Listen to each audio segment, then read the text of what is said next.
West ইন্ডিজের বিপক্ষে দ্বিতীয় টি-20 ম্যাচ মহাগুরুত্বপূর্ণ। হারলেই সিরিজ শেষ, জিততে হবে। জেতার জন্য শুধু গেম প্ল্যান, ভালো খেলা এগুলো হলেই যথেষ্ট নয়। ড্রেসিং রুমের পরিবেশটাও ভালো থাকতে হয়। সেটা কি আছে? ওই আলোচনাতে যাবার আগে কিছু সংখ্যা বলি, দেখেন মনে পড়ে কিনা। 6-1-0-0-2-4-0-0 মনে পড়ছে? অল্প কিছু জনের মনে পড়ার কথা, কারণ আমরা তো খুব দ্রুত সবকিছু ভুলে যাই। আর বলি 6-1-0-0-2-4-0 সবশেষ 8টা ওয়ানডেতে বাংলাদেশের টি-20 ক্যাপ্টেন লিটন দাসের রান। এই রান যখন তিনি করেছেন 8 ম্যাচে 4টা শূন্য করেছেন, 8 ম্যাচে 15 রান করতে পারেননি। তার 4টা ম্যাচের অধিনায়ক ছিলেন নাজমুল হোসেন শান্ত, 4টা ম্যাচের মেহেদী হাসান মিরাজ কিংবা শান্ত কেউ প্রেস কনফারেন্সে এসে কিংবা প্রেজেন্টেশন সেরেমনিতে দাঁড়িয়ে বলেননি লিটনকে তার মতো করে ভাবতে হবে, লিটনের ব্যাটিং দেখে আমরা আপসেট। বলেছেন কেউ? মনে করতে পারেন? বলেননি। তারা ক্যাপ্টেন খারাপ হতে পারেন, তারা প্লেয়ার খারাপ হতে পারেন, মিরাজ বা শান্ত লিটনকে অপমান করেননি। লিটন শামীমকে যেটা করেছেন সেটা অপমান। এটাই একজন ভালো ক্যাপ্টেন আর একজন কোরামের ক্যাপ্টেনের পার্থক্য। আমি কথাটা বলতে বাধ্য হচ্ছি। একটু মনে করিয়ে দিই আপনাদের।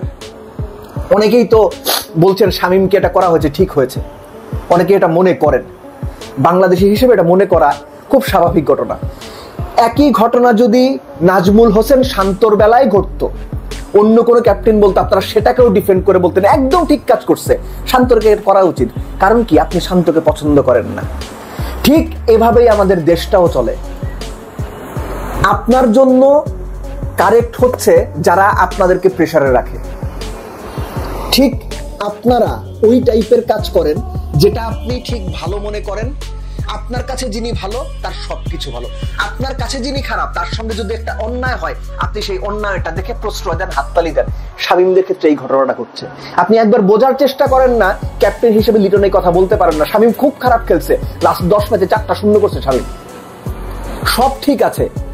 কিন্তু আপনি যখন অন্যকে অপমানিত হতে দেখে আনন্দিত হন, মনে রাখেন কোনোদিন ওই অপমান এসে আপনার ঘাড়ে পড়বে।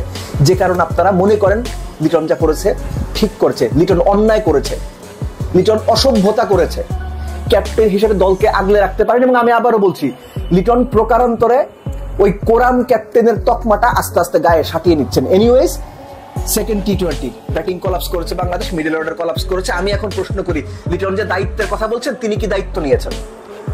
তিনি কতটুকু দায়িত্ব নিয়েছেন? সোহান কতটুকু দায়িত্ব নিয়েছেন? তাদের কথা কিন্তু বলেননি। তিনি শামীমের কথা বলেছেন। দেখি সেকেন্ড টি-20তে বেস্ট লাইন আপটা কেমন হয়। আমি একটা ফেসবুক স্ট্যাটাস দিয়েছিলাম যে সেকেন্ড টি-20 ফেসবুক আপনার বেস্ট 11 দেখে আপনি একটা ধারণা পাবেন যে অ্যাকচুয়ালি বাংলাদেশ টিমের ড্রেসিং রুমে যে চূড়ান্ত রকমের একটা কোরাম চলছে, একজন কোচ এবং একটি বিশেষ বিপিএল ফ্র্যাঞ্চাইজি 4-5 জন বা 3-4 জন ক্রিকেটার মিলে সেটা প্রুভ হয়ে যাবে সেকেন্ড টি-20তে। এবং এটা যদি চলে, আপনি কোনোভাবেই এক্সপেক্ট করেন না বাংলাদেশ ক্রিকেট টিম বেটার করবে, ভালো করবে, কোনো চান্স নাই। এই দলে একজন মাশরাফি বিন মুর্তজা নাই, কিংবা এই দলে একজন সত্যিকারের লিডার নাই কিংবা ক্যাপ্টেন নাই। সবাই ইন্ডিভিজুয়াল, সবাই যার যার মতো।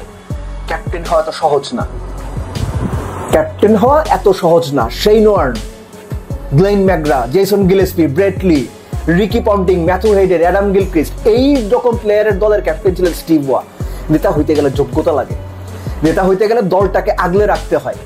আনফরচুনেটলি লিটনের মধ্যে অন্তত শামীম হোসেন পাটোয়ারিকে কেন্দ্র করে যে ঘটনা লিটন ঘটিয়েছেন, তাতে নেতা হওয়া বা বড় নেতা হওয়া বা বড় লিডার হওয়া মনে রাখার মতো, 10 বছর পরও মানুষের লিটনের কথা মনে থাকবে লিডার হিসেবে, লিটন সেটার আলামত দেননি। লিটন যেটা করেছেন, আবারও বলছি আমি, লিটন অন্যায় করেছেন এবং শুধুমাত্র আপনি সেই অন্যায়টাকে ডিফেন্ড করছেন বা প্রশ্ন করছেন কারণ আপনি শামীমকে পছন্দ করেন না। আপনার পছন্দের কোনো player, let's say Shakib Al Hasan, let's say Tamim Iqbal Khan, তার সঙ্গে যদি কোনো ক্যাপ্টেন এই কথা বলতো, এইভাবে বলতো, আপনি ঝাঁপিয়ে পড়তেন ফেসবুকে, আপনারা ঝাঁপিয়ে পড়তেন ফেসবুকে। এটাই বললাম, আপনি যাকে পছন্দ করেন না তার দিকে যদি কখনো কোনো আক্রমণ কিংবা কোনো অপমান ধেয়ে যায়, সেটাতে আপনি আনন্দ পান, তালি দেন। কিন্তু একই আক্রমণ, একই অপমান যদি আপনার সাথে বা আপনার পছন্দের কারো সঙ্গে হয়, আপনি সেটাতে রিয়্যাক্ট করেন, তখন আপনি কষ্ট পান।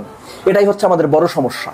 এবং এই কারণেই বিভিন্ন সময় আমরা দেখতে পাই যে পার্টিকুলার কিছু ঘটনায়, পার্টিকুলার কিছু ক্রিকেটার যে কারণে অনেকের কাছে, অনেক দর্শকের কাছে নিন্দিত হন, একই ঘটনা অন্য ক্রিকেটারদের ব্যাপারে ঘটলে সেই দর্শকরা এবার তালি দেন। এই ডাবল স্ট্যান্ডার্ড বাংলাদেশে প্রত্যেকটা জায়গায় ঘরে ঘরে বিদ্যমান।